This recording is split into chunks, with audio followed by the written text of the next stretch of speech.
All right, we're down here at the Otis Red statue here. This is down the Oak Muggy Trail, which is a part of the river. Train tracks on the trestles on the other side. And you're looking back at the actual river, and this is called Otis Red Gateway Park. This was built a couple of years back, about 2002 or 2003, somewhere along in there. And it's in honor of Otis Redding, making his hometown kid. Went good. What you hear in the background, a lot of music by Otis Redding, which is a non-playing video type setup, which is only playing the audio part. That's part of his live stuff from out in California. So enjoy this little Otis Redding here. If it's not you, Otis, it would never be anything like me. I've never been able to make it. Thank you, brother. I'd like to tell you, that was a great deal. You hooked me up with Sam and Dave. You just took me on to a new world. Thank you very much. Well, okay, now this goes back to a few times. Said, yes, Otis, you're hanging in here, bruh. I remember back being young, very young, Otis Red was playing with the Pine Toppers, and actually before that was with the Panthers, but mostly with the Pine Toppers.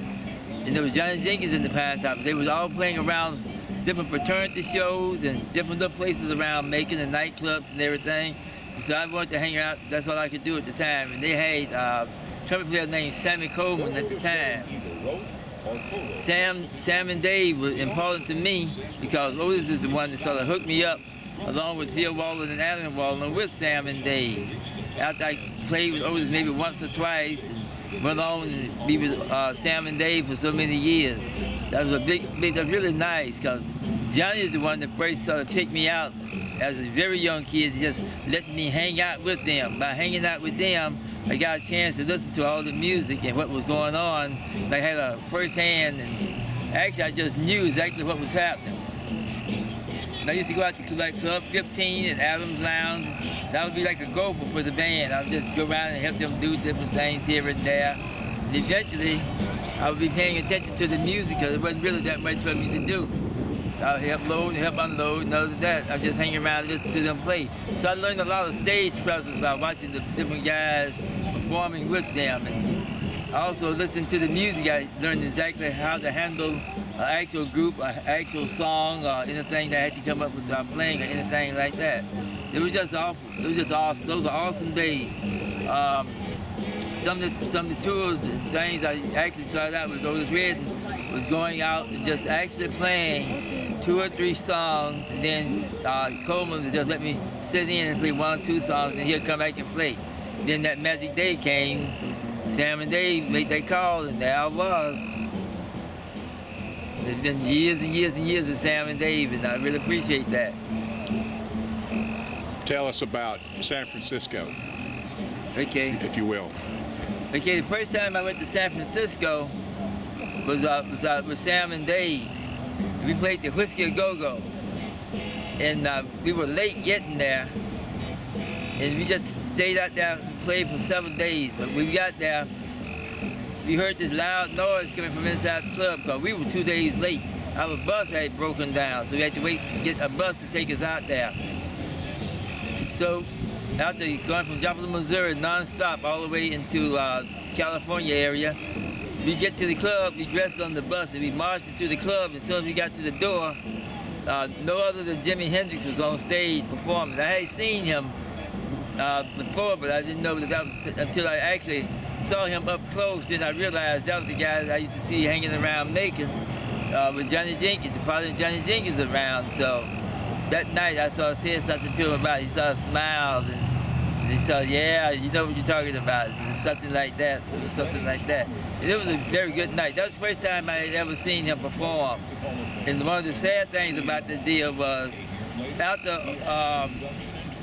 he got through doing his show, the audience left. Then Sam and Dave came on to maybe less than 100 people, almost 1,000 people in the club.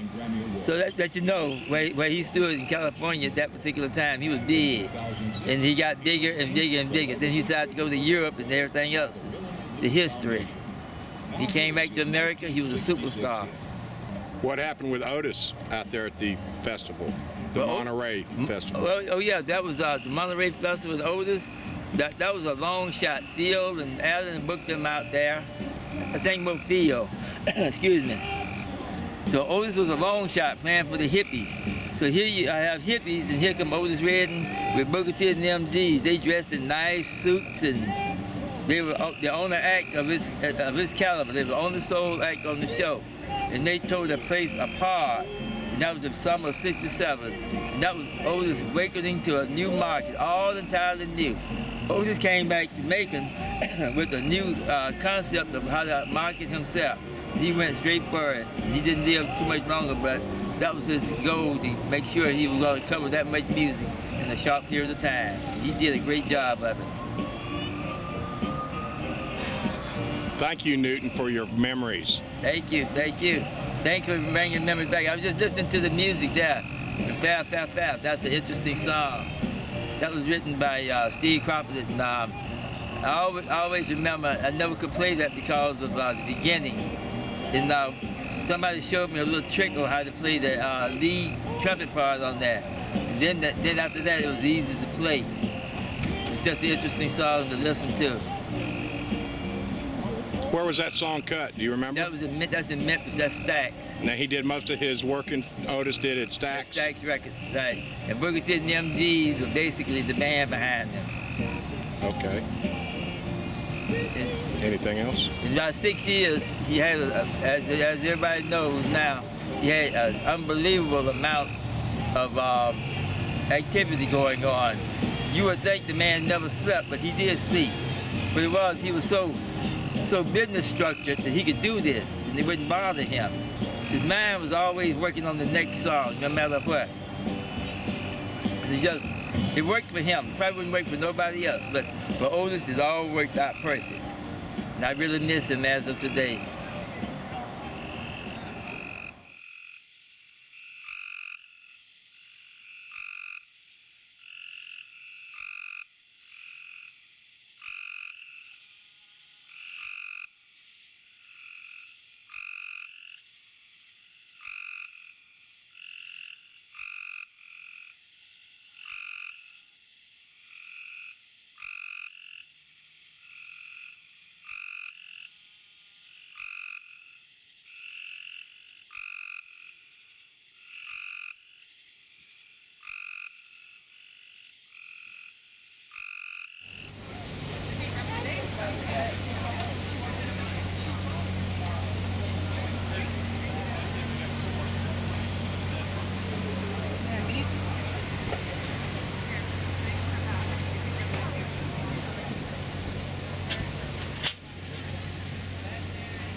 I'm Julia. Julia? Hey, I'm Dave Peck. Glad to meet you. Nice to meet you. Hello, my name is Jesse Crago. I work for Babe and Sage Farms from Gordon, Georgia. We're located over in Wilkinson County. We have a brick oven on our property that we do a lot of baked breads in. We have usually 3 to 4 different varieties. Today we have ciabatta, our sourdough, whole wheat, and 3-seed sourdough. And You said you sold out of these last week. yeah, sold out of them last week. It was a good day. I believe today's going to be good. It's a little bit cooler than it was, so I imagine we'll probably get some good business for everybody down here at the market. And we're here on Wednesdays, and we also work the local market in Milledgeville on Saturdays. Okay, we go up there on Tuesdays, but it's Tuesdays and Saturdays in Milledgeville? Yes, two different markets.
song is called Sugar Coated Love.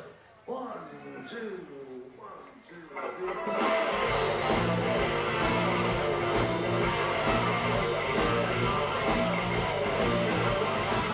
You ought to see my baby. Oh, that girl so fine. Every morning, every night, she's always on my mind. She's got sugar coated love. Yeah,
sugar coated love.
song's going. She likes to boogie real low. 1, 2, 1, 2,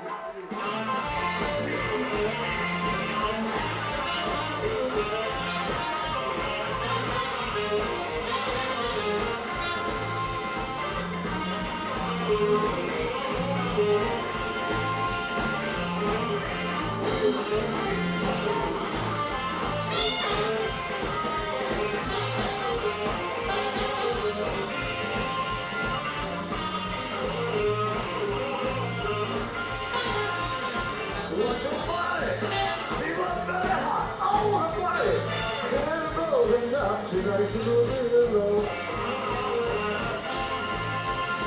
She loves to boogie real low. I'm taking my baby out to the picture show. Bye, my baby. Don't want to bear no more. She lives to boogie real low. She lives to boogie real low.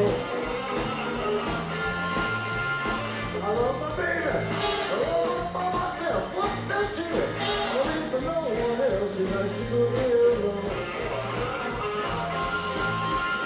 She likes to go real low.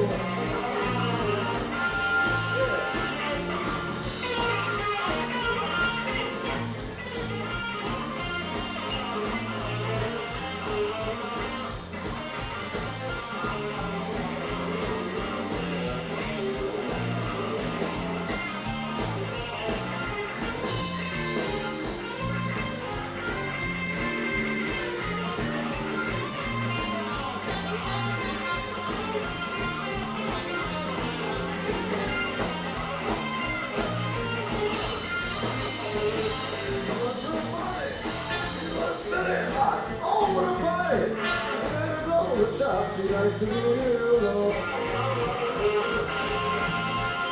She likes to go real low. I take my baby out to the picture show. Bye, my baby. Don't want to play no more. She wouldn't go real low. She wouldn't go real low. Tell me, baby, what you gonna do? Yes, I love you. Nothing nice to you, you can go real low. You got to go real low. Yeah, good.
She likes to go real low. She likes to go real low. She likes to go real low. She likes to go real low.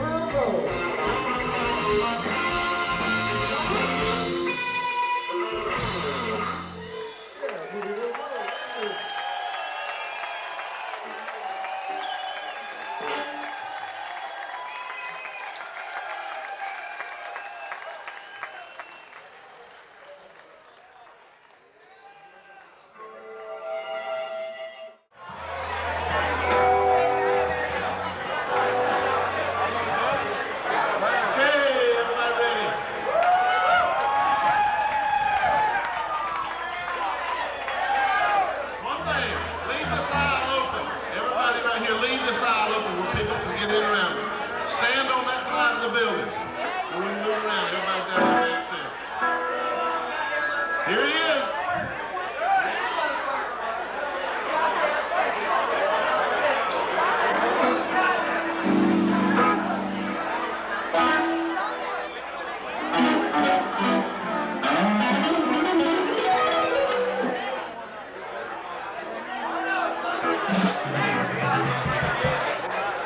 Okay, people, this is your local boy. Let's let him hear it. Toy Caldwell! Hey! How you doing tonight?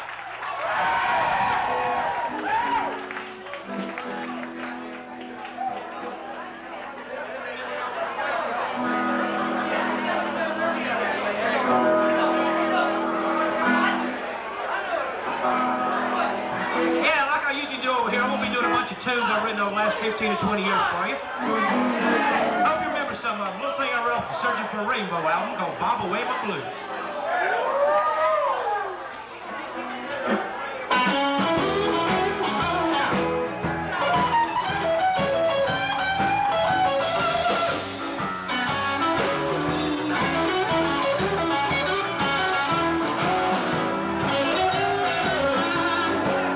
I'm going down to the river. I got a cane pole in my hand. Lord, I got my red worms in a Maxwell House coffee can. I'm gonna find me a shade tree on the river bank where it's cool. Gonna close my eyes and dream, let the cold bob away my blues. Well, I wake up every morning, I pick peaches all day. On Saturday night, I steal a kiss. If we were lucky, we might wallow in the hay. But the only thing that ever went my paw was a bad dude all over. But his last year was his best year. This is what he had to say. He said, son, I worked this dirt all my life. Things ain't been good for a while. Why don't you move to the city, make a little money, be the first one in the family to die with a smile. I took his advice, things are going well, but my friends are fine too. Now who said a city boy?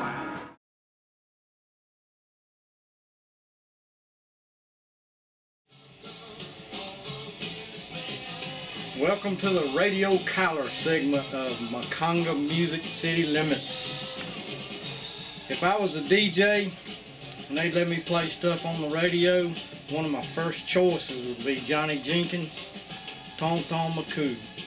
This record was done in Macon, Georgia in 1969 and 70 with parts of it done at Fame Studios for an aborted Dwayne Allman solo release.